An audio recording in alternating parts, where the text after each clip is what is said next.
Go ahead. Thank you.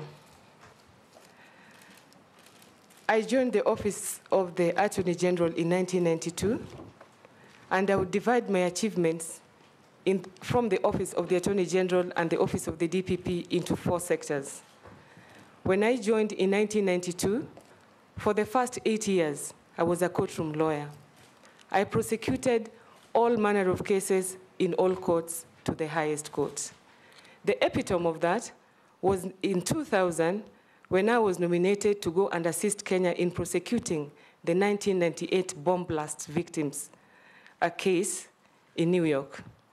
And we successfully did that. Another epitome of my court work was the case that I prosecuted against. It is known as the Gachanja case. The reason why it is my achievement, it is the first time that a prosecutor was able to forfeit instruments of crime and proceeds of crime. In that matter, one of the accused persons had been paid by a piece of land in order to commit murder, and I successfully forfeited what he was paid. That matter went up to the Supreme Court, and it was upheld. My third success in court would be the case of Chris Okemo on extradition. There was a conflict between the Office of the Attorney General and the Office of the DPP as to whose responsibility it is to sign authority to proceed. I did prosecute that case, litigated it, because it was a civil case now. It was a constitutional petition. I did litigate it in the High Court and the Court of Appeal. I filed responses in the Supreme Court. My colleague prosecuted it at the Supreme Court, and we were successful. That matter is now settled, that it is the responsibility of the Director of Public Prosecutions to sign the authority to proceed. That is in the courtroom, among others. While serving in the office of the AG and the DPP, I was able to participate, humbly so. I was appointed by different heads of state in this country to serve in commissions and task forces. I served in the Akiwimi Commission on land clashes, and it is after we had submitted our report that we started land reforms in this country. I served in the Goldenberg Commission, and it is after we submitted our report that we relooked at our PFM Act. I served in the Police Task Force on police reforms, and it is the result of that task force that we now have IPOA, we have the Police Service Commission, we have the IG as a single command of the police and the AP. We also have the merger of the Kenya Police and APs and a single command. Other than task forces within the country, I have contributed internationally in different forums. My first contribution was with the Commonwealth Secretariat. I was called in as an expert to review the Harare scheme on mutual legal assistance. It is after my contribution to the ComSec and successful review of that mutual legal assistance scheme that I came back and proposed to Kenya that we needed a Mutual Legal Assistance Act. The Kenya government agreed, and we came up with an act, and that is the act we are dealing with today, the Mutual Legal Assistance Act. Secondly, I have done a lot of work with the FATF. FATF is Financial Action Task Force. It is a group of G7 and other countries. They set standards on issues of money laundering and asset forfeiture. I am a trained evaluator. I've evaluated 2 countries, one in Africa and one in Europe, on compliance with the 40 recommendations.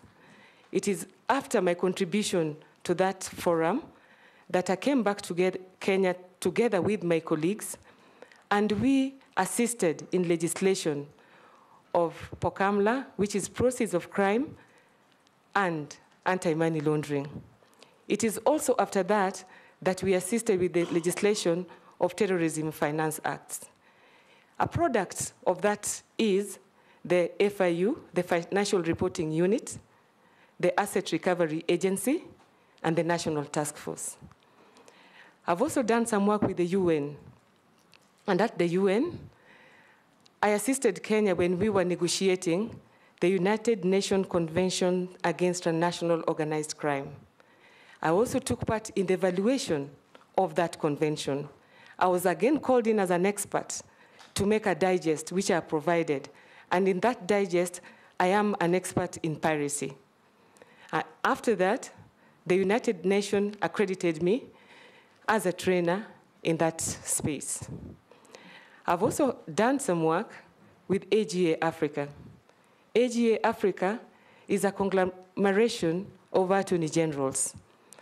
As the Office of the Director of Public Prosecutions, we collaborated with them, and we have all the black attorney generals in the USA in that forum.